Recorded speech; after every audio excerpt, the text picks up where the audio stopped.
한 주간의 정치권 핫 이슈를 속속들이 들여다보는 정치토론 왈가왈부 유용합니다. 오늘도 뜨거운 토론을 펼쳐주실 세 분을 모셨습니다. 김형주, 김유정, 그리고 진성호 전 의원 나와 계십니다. 안녕하십니까? 네, 안녕하십니까? 안녕하세요. 자, 설 연휴를 앞둔 이번 한 주도 정치권은 갖가지 이슈로 뜨거웠습니다. 자, 왈가왈부가 준비한 토론 주제는 무엇인지 첫 번째 주제부터 화면으로 만나보시도록 하겠습니다.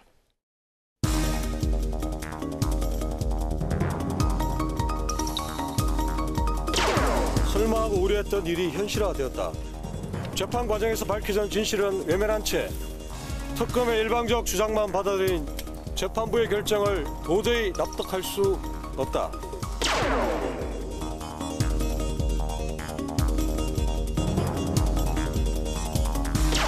사법농단의 실체가 드러나자 여전히 사법부 요직을 장악하고 있는 양승태 적폐사단이 조직적인 저항을 벌이고 있습니다. 김경수 지사에 대한 1심 판결 역시 그 연장선상에서 봐야 합니다.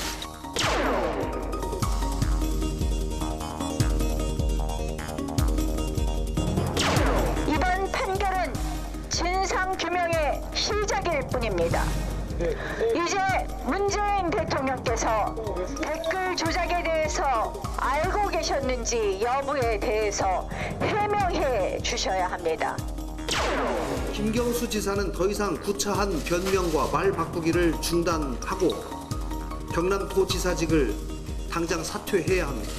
또한 문 대통령은 대국민 사과와 함께 책임 있는 대책을 내놓으셔야 합니다.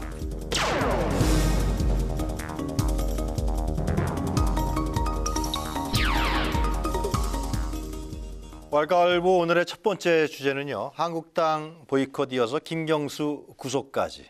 전국 경랑은 과연 2월 국회 어디로 가냐입니다. 이 국회법에 따라서 짝수달인 2월은 임시국회가 자동 소집됩니다. 하지만은 여야 간 강대강 대치 속에 지금 국회는 의사 일정조차 합의하지 못하고 있습니다. 완전히 올스톱된 상황이라고 할 수 있죠. 이 자유한국당이 조혜주 중앙선관위원 임명 강행을 이유로 해서 국회 보이콧에 나섰고요. 또 최근 김경수 경남지사의 1심 판결까지 나오면서 파장이 만만치가 않습니다. 김경수 지사가 법정 구속까지 될 거라고는 예상 못했다는 분들이 상당히 많을 텐데요. 여권에서는 사법농단 세력의 보복성 판결이다. 이렇게 강력하게 반발하게 나서고 있고요. 야권에서는 당연한 결과다. 이런 입장까지 나오고 있습니다. 하여튼 전국이 아주 격렬하게 대치하는 것 같은데요. 자, 먼저 이 김경수 지사 건부터 좀 얘기를 해볼까요? 우리 김영주 의원께서 좀 이거 보복성 판결입니까? 아니면 당연한 결과입니까? 사실은 우리가 뭐 보복성이다 네. 아니다라고 하는 부분에 대해서는 굉장히 말을 조심해야 될 필요가 있습니다. 어떤 그 판사의 판결에 대하여. 그러나 이제 기본적으로 어떤 그 균형점을 좀 잃었다. 혹은 어떤 그 드루킹 일당의 말하자면 증거 채택에 있어서 네. 진술이 오락가락했다는 점, 또 여러 가지 변호인들이 다양한 어떤 그 짜맞추기식의 어떤 그런 어떤 오염된 말하자면 증거로서는 바로 순수하게 다 받아들이기 어렵다는 측면, 그런 측면들을 비추어 봤을 때 허위검 특검의 그 검사 그 특검의 결과들을 거의 100% 인용했다는 측면에서 네. 좀 어떤 지나치다, 일방적이다는 측면이 하나 있고, 또 하나는 홍준표 전 대표도 그 지사 시절에 이런 어떤 성완종 사건과 관련해서 재판을 네. 받은 적이 있습니다. 그때도 시력을 말하자면 인정하면서도 실제적으로는 도정이라고 하는 도지사라는 어떤 그런 일들을 통해서 이 바로 직접 그 법정 구속까지는 하지 않았거든요. 그래서 그런 면에서 일정 정도의 어떤 판사로서 이것은 말하자면 무죄로 볼 수 없다라고 하는 네. 여러 가지 진술이 엇갈리지만 그래도 드루킹 일당의 여러 가지 어떤 이야기들의 어떤 진실성이 있다라고 하는 이제 그런 것을 우리가 10분 인정한다 하더라도 예. 구속까지 간 것은 좀 너무 과하지 않았냐 하는 그런 생각을 갖게 됩니다. 그러니까 지금 법정 구속시킨 문제, 그리고 이제 특검팀의 수사 상황이 좀 혼선이 있었는데 어떻게 2년의 유죄형이 나왔느냐 이런 얘기예요. 그 전혀 제가 볼 때는 혼선이 없고요. 그래요? 아니 저는 진짜 이중성에 좀 놀랄 뿐입니다. 예를 들어서 과거에 박근혜 정권의 국정원 댓글 사건 때 얼마나 민주당이 흥분했습니까? 여론을 조작하다니. 근데 그때는 국정원 직원들이 댓글 달고 할 때 규모가 지금하고 비교하면 정말 이건 유치원생들입니다. 킹크랩이라는 매크로 프로그램을 돌려가지고 네. 거의 9,900만 건에 이르는 뭐 공감, 비공감 어쨌든 이거는 여론 조작, 댓글 조작 정말 파렴치범입니다. 그런데 그러면 첫째는 판사가 이렇게 판단해서 2년 실형을 때리고 공직선거법 위반으로도 징역세월에 집행유예 2년을 선고했습니다. 그러면 첫째는 어쨌거나 민주당은 사과를 해야 됩니다. 그런데 바로 뭐라고 합니까? 이건 보복이다. 우리에 대한 보복이다. 그리고 난 뒤에 판사 개인을 공격합니다. 지금 심지어는 다른 진보 성향의 단체들은 이 판사를 탄핵하겠다고 합니다. 그리고 지금 청와대 청원을 합니다. 저는 이런 것들이 정말 후진국에서나 있을 법한 정말 미개한 행동들이다. 왜? 네. 법원의 판단은 존중하지만 지금 김 의원님 말씀처럼 이런 점에서 참 아쉽다든지 뭐 판결에 대한 비판을 할 수 있다고 보지만 판사를 찍어가지고 이 판사가 과거에 박근혜 대통령에 대해서 8년 징역을 때릴 때는 막 박수치고 오히려 이쪽 보수 쪽에서 막 이거 신상 들기를 했습니다. 그리고 조윤선, 김기춘 실장 구속영장 친 사람입니다. 그때는 그렇게 뭐 훌륭하다고 했던 분들이 딱 김경수 지사에 대해서 2년 법정 구속시키니까 이렇게 표변해서 한다. 이러면요 우리나라가 삼권 분립인 민주주의 국가 맞습니까? 저는 이거는 대한민국 헌법 민주주의에 대한 도전입니다. 물론 의사는 표현할 수 있지만 홍영표 원내대표께서 저렇게 공개석상에서 바로 법원을 공격하는 저런 발언들은요. 네. 저는 상당히 위험하다. 그리고 김경수 지사 이 부분에 대해서는 명백한 물증들이 많이 나왔습니다. 근데 텔레그램 대화 또는 킹크랩 실내에 갔다는 거 아닙니까? 이런 것들을 갖다가 보고 판결을 내린 건데 여기에 대해서 변호사는 변호사로서 항소해서 다음에 2심에서 하면 되는데 마치 정치적으로 보복했다는 듯이 저렇게 기자회견하는 저 표정 네. 저것도 저는 도대체 우리가 지금 민주주의 국가에 살고 있는 건지 독재 국가에 살고 있는 건지 우리 DNA는 깨끗하고 저쪽은 안 깨끗하다는 식으로 판사를 공격하는 저런 태도야말로 민주주의의 적이라는 생각이 듭니다. 네, 김정호 의원님 얘기 좀 듣죠. 그만큼 어제 김경수 지사에 대한 1심 판결이 예상치 못한 충격적인 그 1심 선고였다라는 것에 대한 반증이겠죠. 민주당의 지금 지도부의 태도나 그 나오는 여러 가지 이야기들을 종합해 보면요. 그런데 아마 김경수 지사가 법정에서 구속될 거라는 생각은 여당은 물론이고 야당조차도 하지 못했던 것 같아요. 네. 그러니까 전부 다 이 시체 말로 멘붕 상태가 아닌가 이렇게 생각을 하고요. 그런 점에서 이 사법부 전체를 대상으로 전면전으로 몰아가는 민주당 지도부의 일성은 저는 좀 뭐 유감스럽고 충격, 당황 이런 마음은 충분히 이해를 합니다만 대응 자체가 너무 극단적이고 좀 잘못된 그 첫 일성이 아니었나 이렇게 생각합니다. 굉장히 신중했어야 된다 이렇게 생각을 하고요. 또 한편으로는 유감, 당황 그리고 충격 그러나 항소심에 가서 제대로 진실을 밝히겠다 정도의 표현이었다면 국민 전체가 조금 수긍할 수 있는 그런 상황이었을 텐데 그렇게 못한 점이 굉장히 아쉬움이 있고요. 이제 하루 만에 좀 고심 끝에 조금 약간의 그 변화가 있는 것 같아요. 민주당 지도부의 그 일성이나 이런 것들이. 왜냐하면 사법부와의 전면전으로 갔을 때 여러 가지 우려하는 목소리들이 많이 나왔겠죠. 그리고 하루 동안 침묵하다가 김명수 대법원장이 오늘 입을 열었잖아요. 그래서 판사 개인에 대한 공격은 부적절하다. 이제 이런 취지로 얘기를 했는데 100번 옳은 얘기라고 생각합니다. 지금 이 상황에서 집권 여당이 민주당인데 사법부 전체를 대상으로 전면전 그리고 사법적폐 복수다, 농단이다 충분히 속으로 생각할 수는 있을 거라고 생각합니다. 그런 개연성에 대해서 의구심을 가질 수도 있고 그렇다 할지라도 이 국민 앞에 내놓는 그 목소리는 그래서는 안 된다고 생각하고요. 그리고 그거를 빌미로 잠잠해져 있던 이 판사 탄핵 얘기를 다시 꺼내면서 이 1심 선고를 한 성창호 판사도 거기에 넣어야 하느니 말아야 하느니 이런 얘기까지가 지금 막 나오고 있는데 그렇게 국민을 혼란스럽게 해서는 안 된다고 생각하고요. 차분하게 이 문제는 조금 지켜봐야 된다 이렇게 생각합니다. 지금 사법농단 대책위원회를 굉장히 확장해서 구성했죠. 네. 많은 사람들이 또 들어간 것 같아요. 박주민 지구위원도 들어가 있고 뭐 법사위원 전원 그리고 이제 이철희 원내 수석 부대표, 강훈식 뭐 또 원내 대변인 뭐 이런 포함해서 대대적인 어떤 그 그룹핑을 했는데 실제적으로 뭐 그것이 이제 가지고 있는 저는 양날의 칼이라고 생각합니다. 그것이 지니고 있는 이 현 판결에 대한 뭐 우려라든지 네. 또 판결의 유감이라고 하는 부분은 일면 어떤 그 우리 말하자면 자기 지지자를 결집하는 요소들은 있습니다만은 다른 한편으로 그러면 항소심에서 말하면 무죄가 나올 때는 그럼 박수치고 유죄가 나오면 또 계속 때리고 이런 것들을 계속 해야 될 것이냐.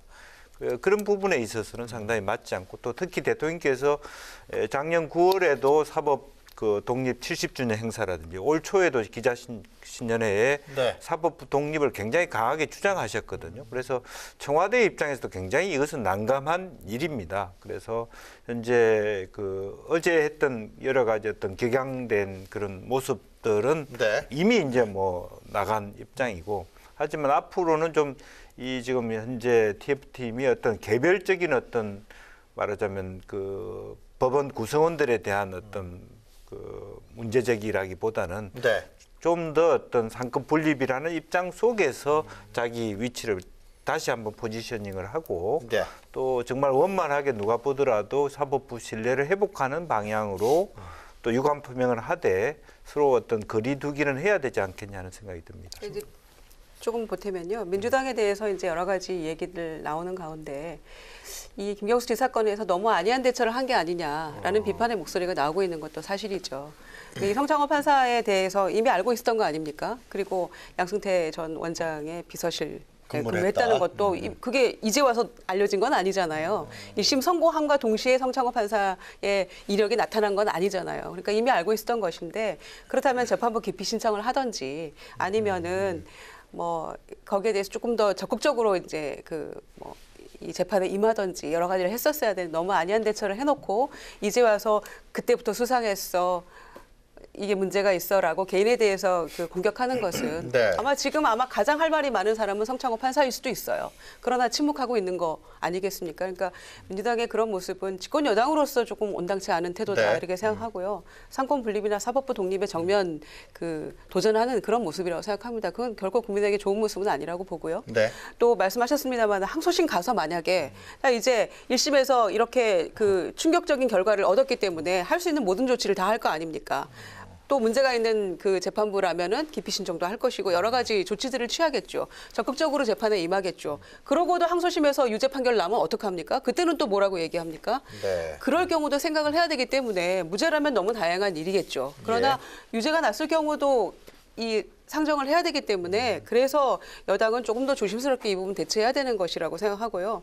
어제 이렇게 확 격양된 모습을 보인 거는 이게 이제 문재인 대통령에까지 갈까 봐 그런 것도 우려하는 측면이 있다고 봅니다만 예. 설사 이렇게 반응 안 했다 할지라도 자유한국당이 가만히 있었습니까 어제?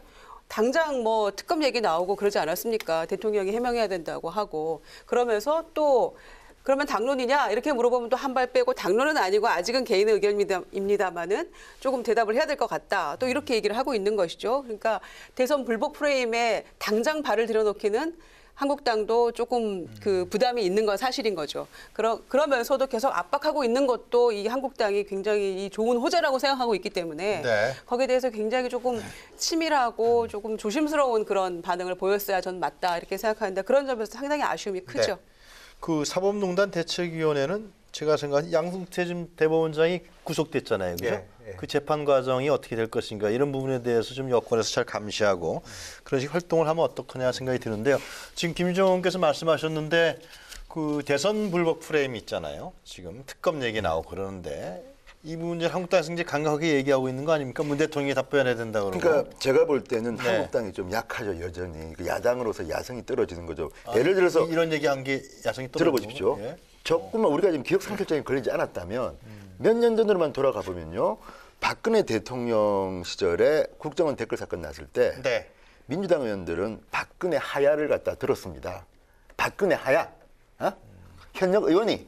그리고 그때 얼마나 많은 모욕들을 했습니까? 대통령이 이걸 몰랐겠냐? 대통령 지시를 했지. 근데 김경수 케이스는요. 네. 누가 봐도 대통령이 알아서 할 가능성이 높다고 보는 분들이 많습니다. 왜?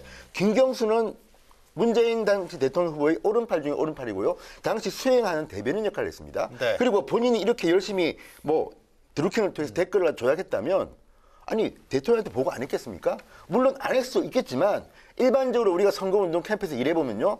그런 최측근이 이런 걸 갖다 기획했다면 보고했을 가능성이 높습니다. 그러니까 대통령과 굉장히 가까운 연결고리가 보이기 때문에 충분히 비판할 수 있는 겁니다. 그러니까 현역 대통령이기 때문에 형사소추는 받지 않지만 진실을 밝히라고 요구할 수 있는 건 야당 아닙니까? 그런데 올해 제가 볼 때는요, 여상규 이제 의원만이 자, 법적으로 문재인 대통령을 특검을 통해서 수사까지는 할 수 있다. 대신에 처벌은 못하지만 수사까지는 해야 된다고 이제 목소리를 높였지만 지금 한국당의 지도부는 그것까지는 아니라고 이야기하고 있습니다. 근데 어쨌든 김경수 지사의 그 당시 선거 때 입장 또는 거의 진술들이 나옵니다. 경공모란 발음이 어려워서 뭐 경인선으로 바꿨다든지 뭐 등등등등이 나오는데 물론 이걸 갖다가 어디까지 물증을 가지고 확보했는지는 모르겠지만 그러면 야당은 충분히 이런 걸 물어볼 수 있는 거 아닙니까? 문재인 대통령이 답하라. 왜? 그 결과 이런 댓글 조작, 어마어마한 1억 건에 가까운 댓글 조작으로 어쨌든 선거에서 이익을 본 거 아닙니까? 예. 민주당 후보가. 그렇다면 문재인 후보가 몰랐을 수도 있지만 어쨌든 지금 김경수 지사가 쉽게 하면 득을 본 게 아니라 민주당의 대통령 후보 문재인 후보가 득을 본 겁니다. 그렇다면 여기에 대해서 야당이 요구할 수 있는 것이고 예컨대 뭐 오세훈 전 시장 같은 경우도 그렇게 말했습니다. 부정선거로 문재인 정권이 탄생했다고도 볼 수 있다. 이런 정도의 말을 야당의 정치인들이 할 수 있다. 다만 저는 이제 박지원 의원처럼 법원의 판단을 존중한다. 다만 김경수 지사가 현역 지사인데 구속까지 시켜야 했나? 이런 정도는 뭐 말할 수 있다고 보지만 야당이 이 정도 제가 볼 땐 더 좀 거세게 해야 되는데 지금 우리 나경원 원내대표나 우리 당 지도부가 좀 착하다고 해야 되나? 너무 야성이 없다고 해야 되나?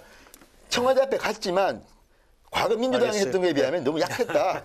저는 그런 생각이 좀 듭니다. 아직 1심 판결밖에 안 났어요. 그러니까 한국당에서- 요구할 수 있는 거죠, 그렇지만 요구할 수 있는 거 아닙니까? 예, 야당인데. 어쨌든 아니, 지금 그러니까 진성 의원님 입장에서는 그렇게 말씀하실 수 예. 있습니다만 국민들 시각에서 바라봤을 때 한국당이 염치가 없는 거죠. 국정원 댓글 사건에 대해서 정식적으로 사과 한 번 안 하던 이 한국당이 이제 와서 이미 민주당도 마찬가지 아닙니까? 그러니까 이 건을 염치가 없는 거죠. 예. 아니, 국정원은 이미 끝난 사안 아닙니까? 그런데 이 건에 대해서 여기에 1심 대해서 판결 지금 났습니다. 그러니까 이 건에 대해서 사과 한마디 없는 자유한국당이 이거 가지고 와글와글 하고 누가 보면 단심제인 줄 알겠어요. 어쨌건 대법원까지 선고가 남아있으니까 양당이 전부 차분하게 지켜봐야 될 문제지 양쪽 다 할 말이 없는 거예요, 사실은. 그런데 한국당이 지금 나서가지고 이렇게 하는 거 그리고 싸움도 잘 못하더라고요. 말씀하신 대로. 왜냐면은 얌전해요, 너무 얌전. 그건 맞아요. 아니 청와대 앞에 가가지고 투쟁하는데 그 투쟁 의지가 별로 없어 보여요. 현수막 들고 있는데 그리고 거기 얘기하던 어느 의원은 마지막에 보니까 이 구호대창 같이 하자고 해놓고 건배 같이 하자고 하고 이런 멘트를 날리더라고요. 그런 거 보면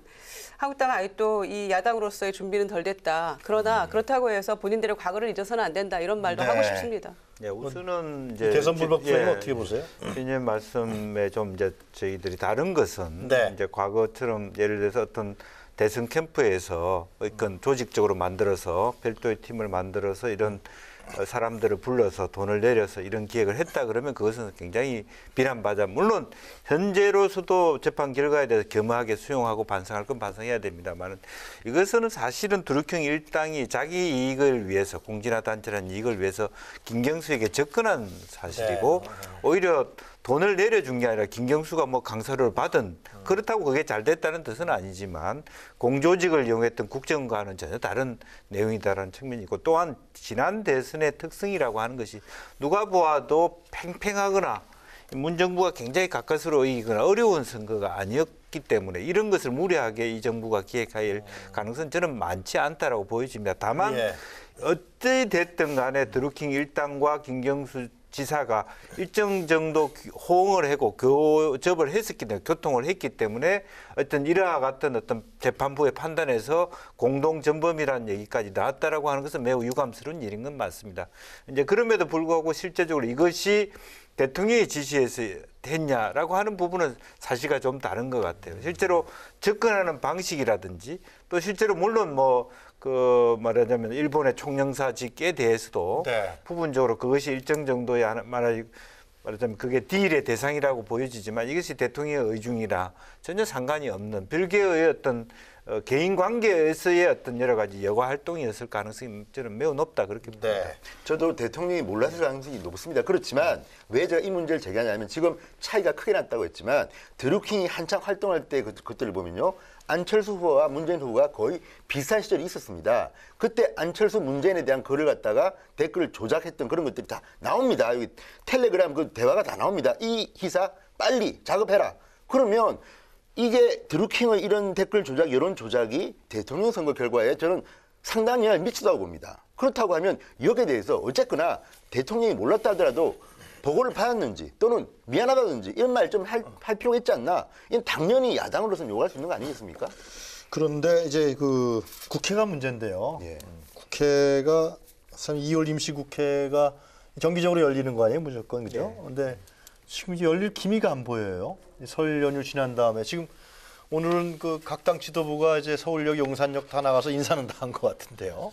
근데 좀 안 좋습니다. 그러니까 예. 어쨌든 용산역, 그러니까 호남선, 경부선 그렇게 가다가 네. 작년인가에 한번 바꿔봤습니다. 근데 그 민주당 지도부가 경부선에 갔던 것 같은데 올해는 다시 자기 지지자들이 있는 그쪽으로 용산역으로 가고 한국당은 서울역으로 갔습니다. 그래요? 저는 이런 것도 두 당 다 지금 굉장히 마음이 뭐랄까 급하다. 네. 모양이 참 안 좋다고 보여지고 이럴 때일수록 오히려 거꾸로 갔어야 되는데 마음에 안 들고 또 하나는 국회는요 결국은 민주당, 여당의 책임이 좀 더 큽니다. 저는 한국당은 책임이 없다고 하지 않겠습니다. 보이콧하고 있는 건 한국당 아닌가요? 당연하죠. 근데 네. 보이콧 왜 합니까? 이 말도 안 되는 선관위원을 갖다 임명을 강행하고 또 지금 김경수에 대한 거 이것도 법원을 갖다 탄압하려는 이 저는 민주당이 여당이 어떻게 법원에 대해서 그렇게 오만한 그 말을 할 수가 있습니까? 이게 뭐 민주주의 하자는 겁니까 저는? 그러니까 도저히 뭐 할 수가 없는 거예요 지금. 민주주의 파괴하자고 협치를 안 하겠다는데 어떻게 국회를 엽니까? 자, 조혜주 유일한 민동의안도 야당의 힘이 그것밖에 더 있습니까? 민주당 옛날에 더 했습니다. 이쪽은 어려워서. 김경수 것 때문에 한국당에서는 국회를 안 연다는. 아니요. 그건 조혜주 아니죠. 건이지만 예. 김경수 건뿐만 아니라 이런 부분에서 협치가 안 되니까 국회 보이콧하는 조혜주 거죠. 건도 그게 이제 정당성을 가지려면 이 조혜주 임명 동의안을 국회에 대통령이 제출한 게 12월 21일입니다. 그러면 실제적으로 기간이 1월 19일이었잖아요.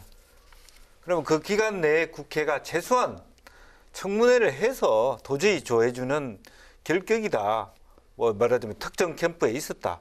이거로서 도저히 채택을 못하겠다라고 끝까지 버텨야 되는 부분이고요. 낱낱이 밝히면서. 네. 근데 지금 대통령께서는 다시 한번 10일 기간을 줘서 다시 한번 통보 요청을 했잖아요.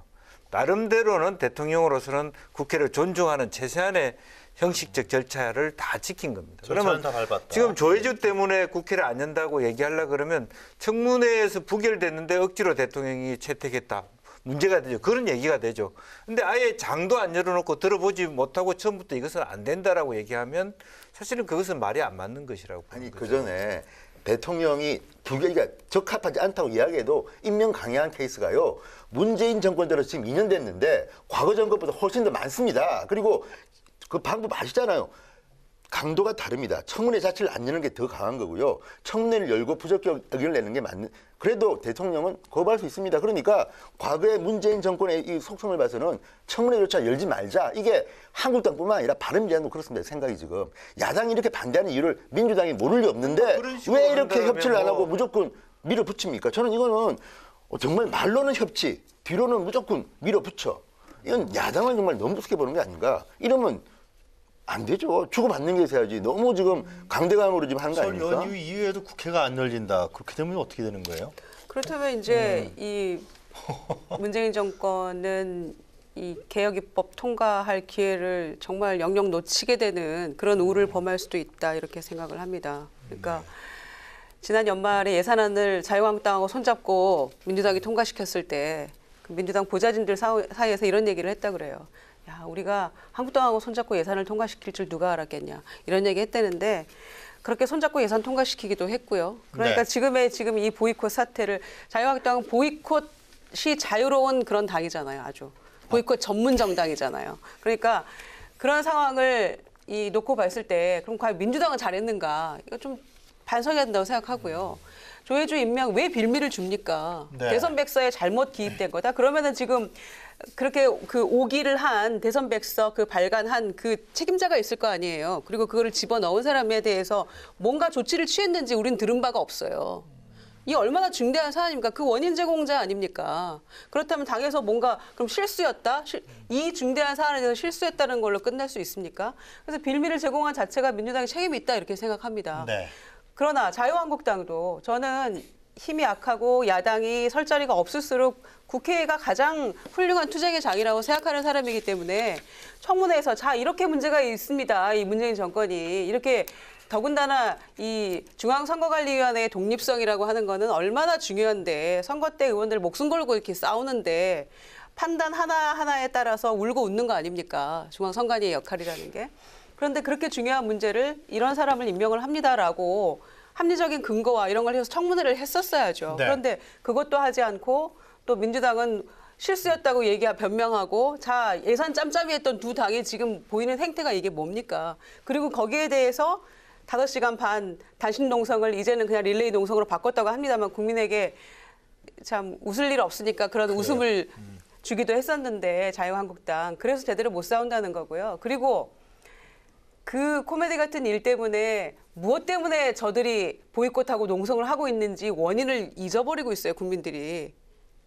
무엇 때문에 한국당이 농성을 하는지조차도 모르는 본말이 전도되고 있는 거죠. 그러니까 그런 걸 포함해서 이 시급하다고 했던 개혁 입법, 유치원 3법, 뭐 유치원 이 쪼개기 후원금도 문제가 되고 불법 선거법 드러나고 있잖아요. 그러니까 선거제 문제도 그렇고 온갖 개혁 입법들이 다 이 줄 나래비를 서 있는데 네. 2월이 지나고 나면 언제 이걸 합니까? 그리고 자유한국당은 지금 뭐 지지율도 올라가고 처음으로 지금 아마 그 홍준표 후보의 표현에 따르면은 용트림을 하고 있다 이런 표현까지 하는데 자만에 빠져 있는 것 같아요. 몇 개월 되게 만에 좋아하시네. 지지율이 올라가니까. 진지하게 우리는. 그런 상황인데 알겠습니다. 흥행을 위해서 이 국회를 보이콧하고 이렇게 가는 게 과연 맞는 건지 네. 그리고 일 안 하고 싶은 거죠. 사실은 선거제나 이런 부분에 대해서 개혁 안 하고자 하는 것은 민주당이나 한국당이 짬짬이 아닙니까 지금. 다른 야당들의 그런 알겠습니다. 요구에 대해서 나몰라라 하는 거는 똑같은 상황인 것 같아요. 그래서 김관영 그 원내대표가 조혜주 이 해임 촉구안 내겠다. 그러니까 들어와서 국회 열자 이렇게 얘기하는데도 한국당은 지금 나몰라라 하고 있는 건데 그런 모습 보면은 이제 기회가 언제 다시 올 수 있을까? 또 2월 말 되면은 트럼프가 다음 주에 발표한다는 거 아닙니까? 2차 북미 정상회담 장소하고 네. 날짜를 발표한다는데 거의 한국당이 발버둥 치고 있습니다만은 전당대회 날짜하고 비슷할 것 같아요. 자, 그러고 나면 또 자, 이제 북핵 문제로 또 시간 흘러갈 거고 언제 합니까 국회는? 자, 김영진 의원님 좀 2월 임시국회가 열릴 수 있는 방안이 없어요? 김 의원님이 한번 좀 제안을 해주시죠.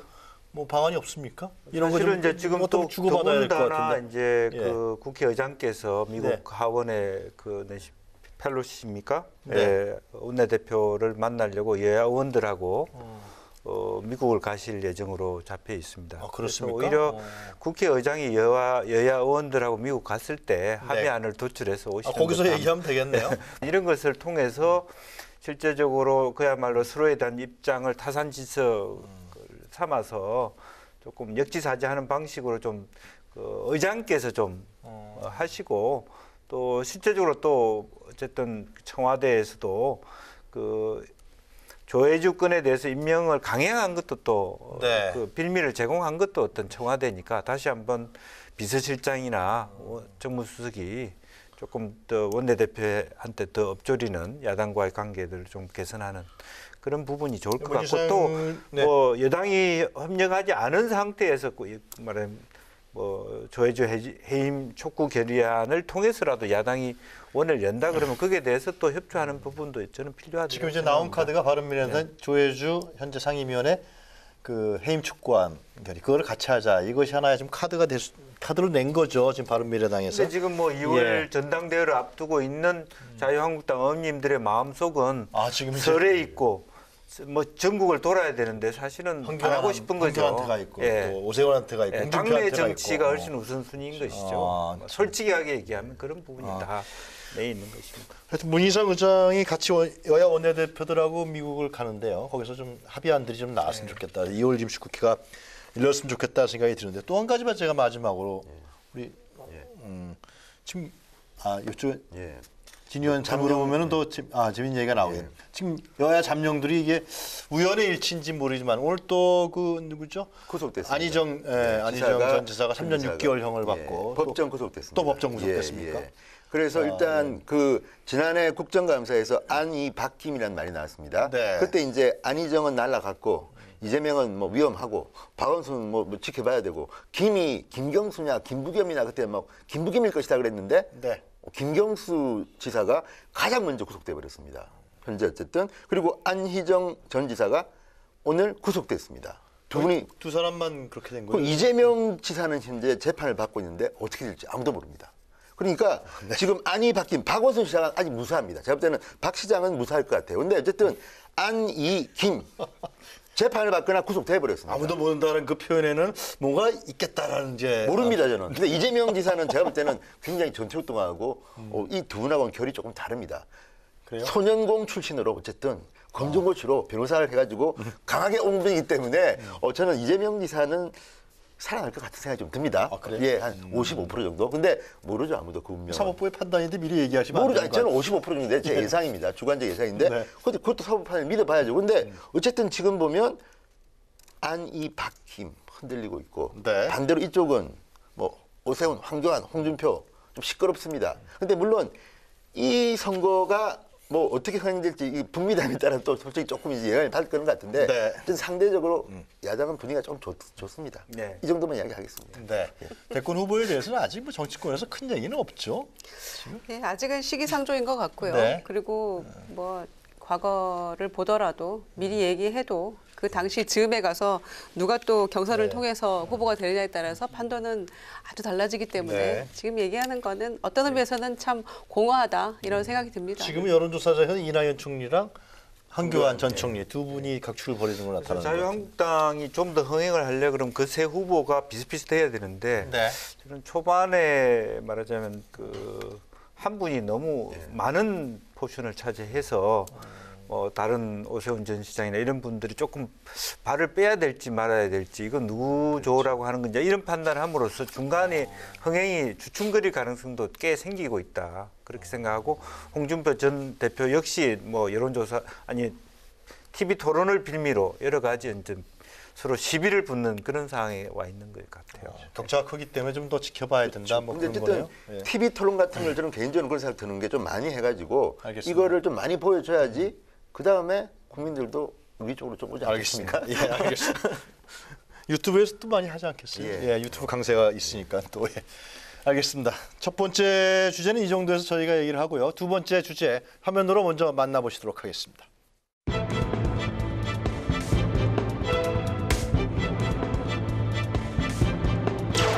장제원 의원이 가족이 이사장으로 있는 대학에 예산을 지원하도록 권한 행사를 했다는 그런 의혹을 제기했고, 송원석 의원이 김천역 앞에 가족이 소유하고 있는 빌딩이 있어서 권한이 이용됐을 개연성이 매우 크다는 의혹을 제기하고 있습니다.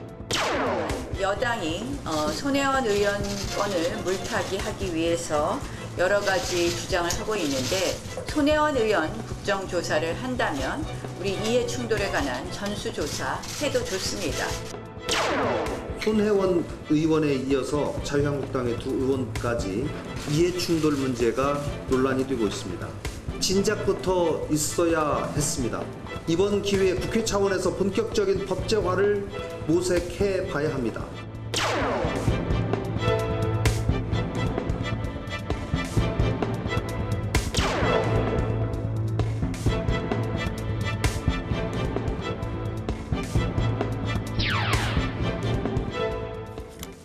네, 왈가왈부 두 번째 주제는 최근 정치권의 또 하나의 이슈로 떠오르고 있죠. 국회의원의 이해 충돌 논란입니다.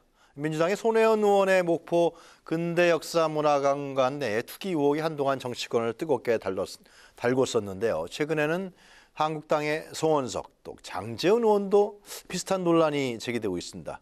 또 송원석 의원은요, 자신 소유의 건물이 있는 김천역 앞에 발전을 도모했다는 것이고, 장제원 의원은 가족이 운영하는 대학이 역량강화대학으로 지정됐는데 여기에 대한 예산을 늘리도록 종용했다, 이런 의혹입니다. 결국 핵심은 공직자의 이해충돌 방지 의무에 어긋난다는 것입니다. 자, 이해충돌 방지법 세 분 다 이제 현직은 아니시지만 하여튼 뭐 국회의원직을 다 하셨기 때문에 이 국회의원들의 이해충돌 문제 이거 어떻게 봐야 됩니까? 저는 어쨌거나 손혜원 의원도 그렇지만 자유한국당의 송원석, 장제원 의원도 다 들여다봐야 됩니다. 혐의가 있다면 다 들여다보고 뭐 소명은 들어야겠지만 저는 필요하다면 이분들 나가도 지금 뭐 새로 이름 나온 진선미, 뭐 임종성 뭐 더 있습니다. 이런 분들에 대해서 전수조사를 해가지고 정말 국회의원들 중에서 여야를 막론하고 공과 사를 구별 못하는 국회의원에 대해서는 나름대로의 페널티를 줘야 됩니다. 심할 경우는 수사를 해야 되는 것이고요. 네. 특검도 저는 필요하다면 해야 된다고 보는데 특검에서 저는 이런 의원들 전부 다 수사하면 어떨까? 아니 근데 이게 이해 예. 충돌 방지 뭐 이게 처벌 조항이 없잖아요. 근데 아니 뭐 이해 뭐예요? 이해 충돌 조항 이런 걸 새로 법도 만들어도 필요하지만 네. 이미 나와 있는 법을 적용하더라도 충분히 예를 들어 손혜원 의원 같은 경우는 수사를 해봐야겠으나 만약에 내부자 정보를 가지고 투기 의혹이 맞다면 그거는 지금 있는 직권남용 그렇죠. 문제고. 직권남용도 있지만 부동산 실명제법 위반도 있고 혐의들인데 한두이가 아닙니다 지금. 네. 그러니까 이런 걸 부패방지법도 있고 그러면 이분들도 지금 송원석, 장재원 의원도 이 사안이 만약에 문제가 있다면 부패방지법 뭐 다 왜냐하면 예결위원인데 그 권력을 이용해서 자기의 재산을 갖다가 늘리려 했다. 그러면 이거는 법적으로 제가 볼 때 문제가 있을 것 같습니다. 그러니까 진영 다 한번 해봅시다. 말씀에 동의하면서요. 사실은 이제 또 한편으로 근본적으로 보면 좀 우리가 좀 토론할 여지가 있습니다. 가령 이제 지역구 의원이 손은석 의원 경우에 물론 이제 이해 충돌의 문제가 있을 수 있지만 자기 지역의 발전을 주장하는데 자기가 그 안에 살아요. 네. 그것이 이해 충돌이냐 이런 문제가 있을 수 있죠. 또 하나는 지금 가장 이해 충돌을 많이 여기는 집단이 법사입니다. 대부분의 변호사나 검판사 출신으로 법사위가 구성되어 있어요. 네. 그래서 우리나라의 로비스트 법이 통과가 안 되고 있습니다. 변호사 말고는 다른 사람은 알선을 하면 안 된다라고 막아놓은 거예요. 굉장한 이해 충돌을 그 안에서 이익을 지고 있는 거예요, 법사위가 실제로. 다른 나라는 변호사 아니라도 말하자면 로비스트로서의 정당한 권한을 충분히 행사합니다. 네. 우리나라만 그런 것을 변호사 아니면 못하게 해놨거든요. 이제 그런 부분들이 분명히 있는 거죠. 그리고 이제 실제적으로 이해 충돌의 문제를 하려 그러면 과연 이제 우리가 비례대표 이야기를 하고 있습니다만 전문성을 가진 사람들은 일정 정도 이해 충돌이 될 수밖에 없거든요.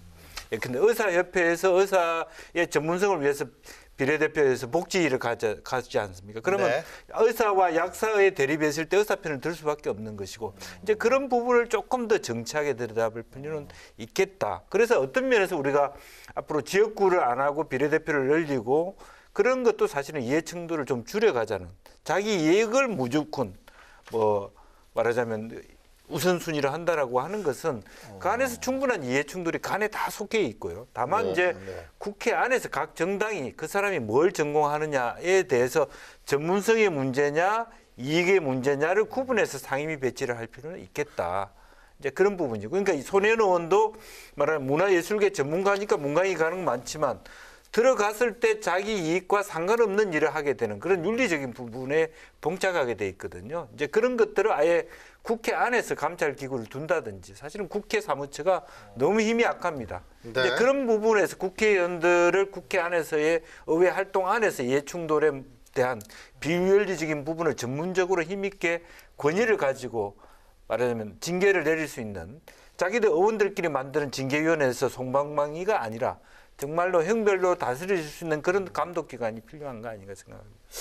지점이 애매한 측면도 없지 않아 있는 것 같고요. 애매한 측면도 있다는 뭐 얘기도 있고요. 네. 그러나 여야 공이 이 손혜원 의원, 그다음에 장제원, 송원석 의원 이거는 정도의 차이는 있지만 네. 전부 다 이해 충돌 이 여지가 있는 것이다. 그래서 거기에 대해서는 별로 이견이 없는 것 같아요. 아, 그래요? 더군다나 민주당에서조차도 그러니까 민주당이 이 손혜원 의원 건이 터졌을 때에 대처했던 모습 그리고 지금 이제 장제원, 송원석 의원이 연달아 이제 한국당 또 이 문제가 불거지니까 지금의 모습과는 또 상당한 이 괴리가 있어서 거기에 대해서 조금 더 비판을 받고 있는 모습이죠. 그러니까 네. 손혜원 의원이 터졌을 때는 뭐 투기는 아니다 이렇게만 정해놓고 탈당하고 그 이후에 이렇게 됐던 거 아닙니까? 그런데 그때는 이해충돌 이 금지 위반 아니다 뭐 이런 얘기도 했었는데 이제 와서는 손혜원 의원도 여지가 있다 이렇게 말을 바꾸고 있어요. 왜냐 장제원, 송원석 두 의원을 비판해야 되기 때문에. 그러니까 집권 여당이 조금 중심을 잡았으면 좋겠어요. 또 원칙이 있어야 되는 거고요. 네. 그냥 그거는 우리 편이건 아니건 간에 그 기준은 공정해야 되는 거잖아요. 공정 사회를 외치는 민주당 정권이기 때문에 더군다나. 그래서 저는 그 부분에 대해서는 좀 비판의 여지가 있고 민주당이 욕을 들어도 지금 싸다 이런 말을 들을 상황이라고 보여집니다.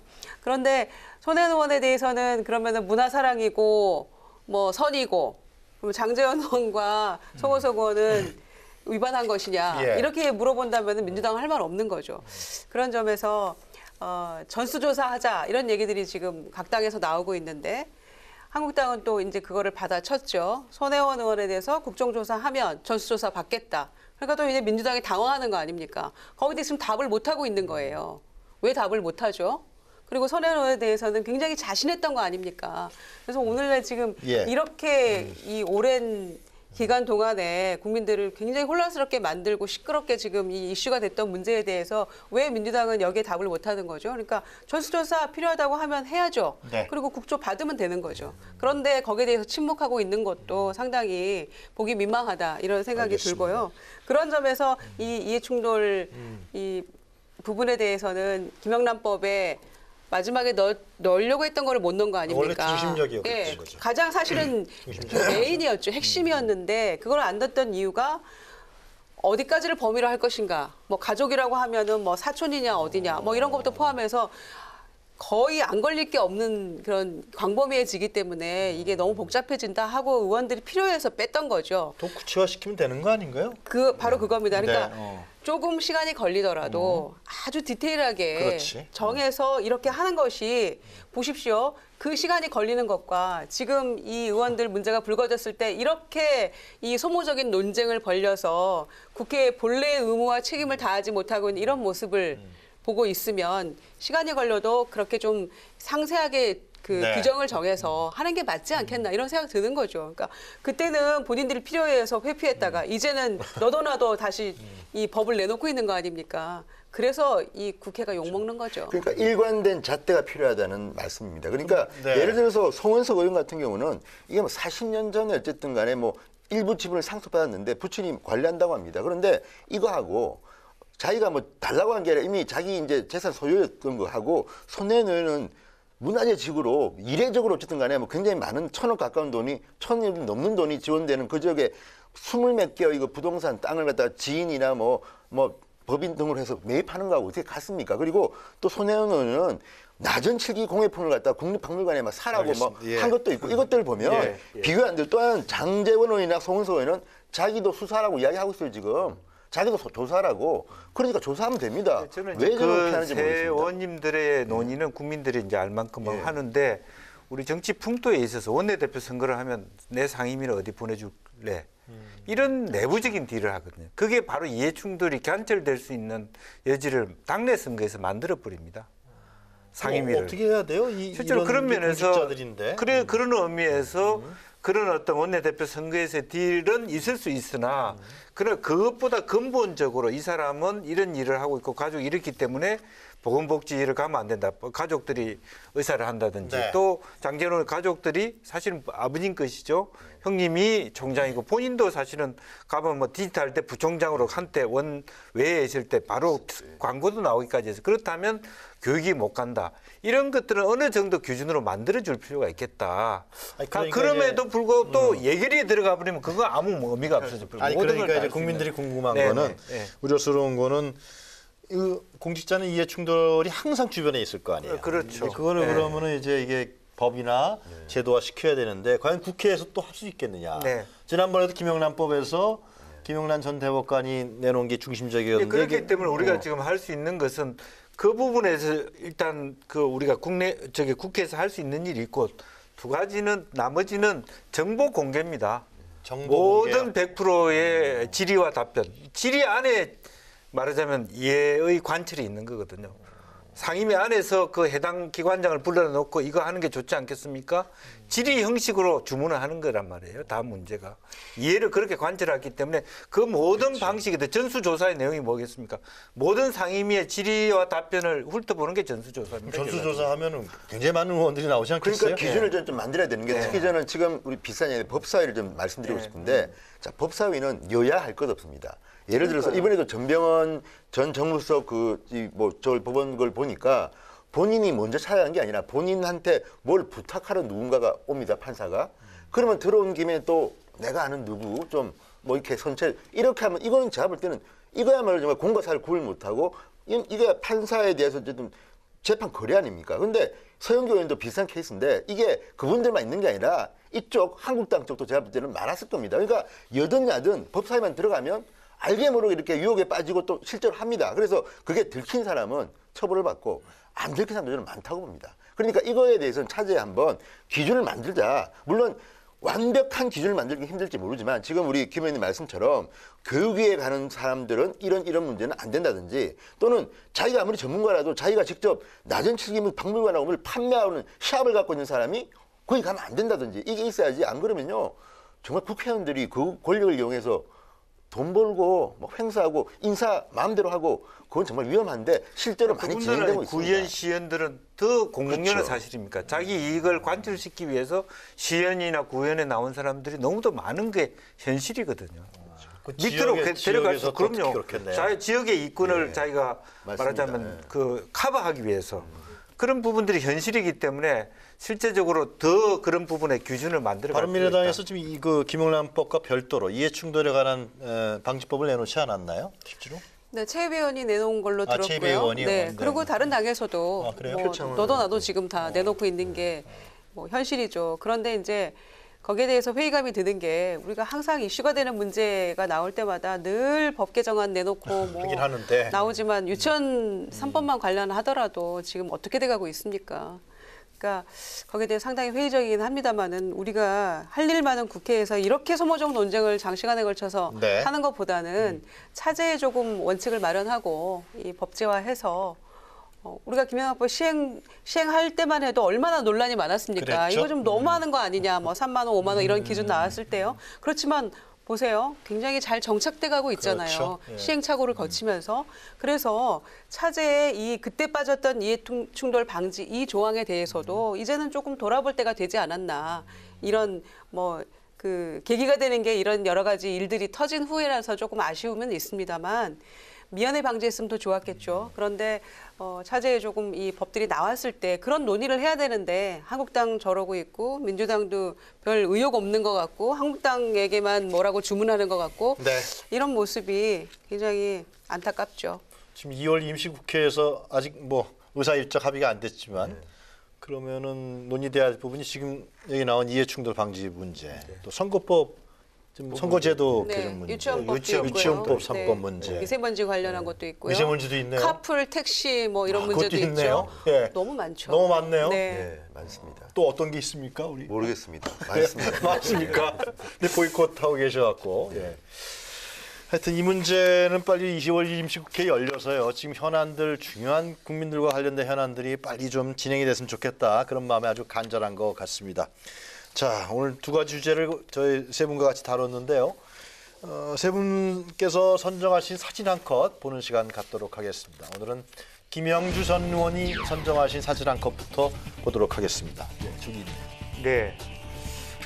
김복동 할머니가 오늘 이제 발인을 해서 오늘 발인이었나요? 예. 네. 그래서 그동안에 경남 양산에서 태어나셔서 14살 때 강제로 가셔서 고통받고 네. 92년도에 처음으로 어떤 자기의 문제들을 공론화하셨습니다. 유엔 인권위 가서 말씀하신 그래서 처음이죠. 예. 그런 어떤 그 새로운 어떤 위안부 문제를 정식적으로 의제화했고 몸으로 실천하고 최근까지도 어쨌든 여러 가지 어떤 문제의식들을 가지고 이러셨는데 끝내 일본의 사과 한마디 듣지 못하고 네. 어떤 돈 문제가 아니었지 않습니까?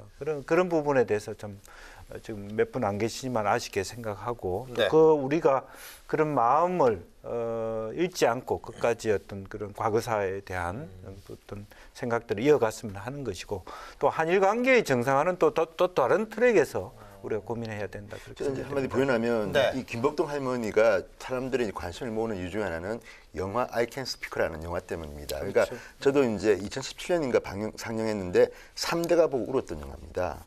근데 그게 김복동 할머니가 나오는데 그게 93년 4년 그쯤입니다. 김영삼 대통령 시절인데 그때는 내가 위안부로 끌려갔다는 말을 하는 것도 창피했던 시절입니다. 그럼요. 근데 이분이 미국까지 가서 어쨌든 유엔에서 92년도죠. 정언을 한 겁니다. 예, 예, 맞아요. 정언을 하고 그 뒤에도 뭐 미국 오바마 대통령 실로하는데 미국 가서도 뭐 시위도 하시고 어쨌든 그 이분이 그렇게 해서 공론화시킨 어떤 의미에서는 인권 운동가라고 저는 부르고 싶은데 그런 분이고 화요일 날 보니까 대통령도 직접 이 세브란스 병원을 가셨더라고요. 그런데 그랬어요? 그런 것들을 보면 이거는 뭐 진보 보수 이런 걸 떠나가지고 이 문제만큼은 어떤 대책을 마련해야 되는데 사실 문재인 대통령도 그때 SNS에 글을 쓰셨지만 사실 무슨 대책을 만들고 뭘 하기가 이 부분은 참 힘들고 왜냐면 외교 문제이기 때문에 그런데 어쨌든 이 문제에 대해서는 한번 사과를 정말 제대로 받을 수 있는 노력을 한번 해보자. 그런데 반대로 지금 아베는 자꾸 한국하고 이렇게 싸우면서 지지율이 지금 50%를 돌파해버렸습니다. 이게 지금 또 한일 관계를 걱정하는 분들도 많아요. 과거에 이제 외교관들이나 뭐 이런 분들은. 그래서 네. 이 문제를 어떻게 돌파할지 이거는 우리 정치인들한테는 정말 숙제 같다는 생각이 듭니다. 지금 이제 그 정부에 등록돼 있는 신고한 23분이 이제 남으셨어요. 네. 240명 중에서. 김복동 할머니는 이 위안부 피해자 문제뿐만이 아니고 사실 현재 지금 이 세계 도처에서 진행되고 있는 전시 성폭력 피해자들을 위해서도 싸웠던 분이세요. 그런 의미에서는 단순히 이제 위안부 문제뿐만이 아니라 정말로 그 여성 운동이자 인권 운동가로서 네. 거의 한평생을 그 본인이 고백하시고 나서 네. 그랬던 분이라서 아마 더 울림이 있는 그런 분이셨던 것 같고요. 이제는 남은 자의 몫이라고 생각합니다. 일본의 사과를 받아내는 거랄지 이런 부분들은. 그래서 좀 저희가 함께 힘을 좀 모아야죠. 그 일각에서는 국제사법재판소에 제소하는 문제, 이 인권 문제니까요. 그리고 국제형사재판소에 제소하는 문제, 또 아니면 우리 법원에서 그 당시에 구구 인사들을 우리가 처벌하는 우리 자체에서요. 그런 문제의 법적인 절차도 이제는 밟아 나가야 되는 거 몇 번 아니냐? 시도해봤죠. 시도해봤는데 일본의 그 재력을 바탕으로 해서 로비도 하고 해가지고 제대로 되지 않았습니다. 지금 말씀하신 거를 다 아마 제가 알기는 시도를 했는데 일본이 뭐 상당히 맞고 외교적으로 이제 힘들어졌는데 어쨌거나 이 노력은 계속해야 됩니다. 알겠습니다. 자, 우리 진성호 전 의원은 오늘 어떤 사진 한 컷을 내보도록 하겠습니다. 저게 지난 대통령 선거 하루 전날로 기억합니다. 네. 광화문 유세입니다. 문재인 대통령이 그 마지막까지 가족들 중에서 아들과 딸을 공개하지 않았는데 이날 딸 문다희 씨가 등장한 겁니다. 네. 그리고 저때 메시지는 전업주부가 행복하게 살 수 있는 나라를 만들어 주십시오입니다. 아버지. 근데 그 다희 씨가 최근에 알려진 바로는 지난해 여름에 동남아로 해외 이주를 갔다는 겁니다. 네. 근데 참 이상한 게 대한민국 현직 대통령의 딸 가족이 해외 이주를 갔다는 거는 제가 볼 때는 문제가 좀 있습니다. 왜? 자, 아버님이 대통령이 되셔서 저와 같은 전업주부가 행복하게 살 수 있는 나라를 만들어 달라고 했는데 그 딸 가족이 해외로 갔다면 왜 갔을까? 그리고 얼마 전에 김현철 경제부 장관이 댓글을 달고 뭐 등산 가지 말고 50대 60대 뭐 동남아 가서 뭐 일해라 이런 말도 했습니다. 이런 것들이 클로즈업되면서 국민들은 궁금한 겁니다. 왜 대통령의 딸 가족이 해외로 갔을까? 네. 동남아로 갔을까? 그리고 그 전에 문재인 대통령도 사셨던 구이동 빌라를 2010년에 이 사위의 명의로 샀던 집인데 작년에 이 문다희 씨한테 정려를 합니다. 그리고 석 달 뒤에 집을 팔아버립니다. 이런 과정들이 일반 국민이나 전문가 변호사들이 볼 때는 석연치 않다는 겁니다. 왜 이런 이유가 있느냐. 물론 청와대는 이 진실에서는 입을 다물고 불법은 없었다고 말씀합니다. 그리고 이걸 갖다가 공개한 이제 곽상도 의원한테 이 너무 개인 이 정보를 공개한 거 아니냐고 공격을 하는데 물론 그런 측면이 있다면 그건 뭐 나름대로 처벌하시고 그렇지만 기본적인 궁금함은 그겁니다. 왜 대한민국 현직 대통령의 딸 가족이 동남아로 해외 이주를 가족이 갔을까? 네. 그 점에 대해서 저는 답을 해야 됩니다. 뭐 이제 뭐 그런 그 질문이 있을 수는 있어요. 대통령의 가족이기 때문에. 그러나 실제로 이제 문다희 씨는 당이 다르잖아요. 대통령하고도 뭐 정의당이었죠. 예, 당이 그거 다르고. 뭐 그건 아니죠. 예. 아니요. 그러니까 제가 말씀드린 것은 아버님은 대통령이시지만 나는 그 어떤 정치, 아버지 정치하고 좀 다르게 아주 독립적으로 이해해 달라는 부분이 있었고 또 실제적으로 뭐 큰 어떤 재산 상속상의 뭐 문제가 있어 보인다고 얘기를 하지만 사실은 그게 3억짜리 빌려면 큰 부분이 아닙니다. 5억이라고 저는 들었습니다. 5억입니까? 실제적으로. 그래서 구기동의 5억 부분을 정리했고 정제 절차에 문제가 없어서 가셨다라 하는데 저는 이제 왜 우리가 곽상도 의원의 문제 제기를 사실은 뭐 대통령의 자식이기 때문에 뭐 이런 문제 제기 한다는 건 저는 받아들일 수 있어요. 그러나 정보를 수집하는 과정이 좀 적절하지 못했습니다. 그런 그 점이 있어서 학교에서 비판해야 됩니다. 뭐 외국 가 있는 학생들을 수백 명을 달라 왜 주는지를 몰랐지만 이제 그 속에 있는 다른 건 다 없애고 그 손자의 이야기만 가지고 문제를 삼았다는 것은 좀 과도하다는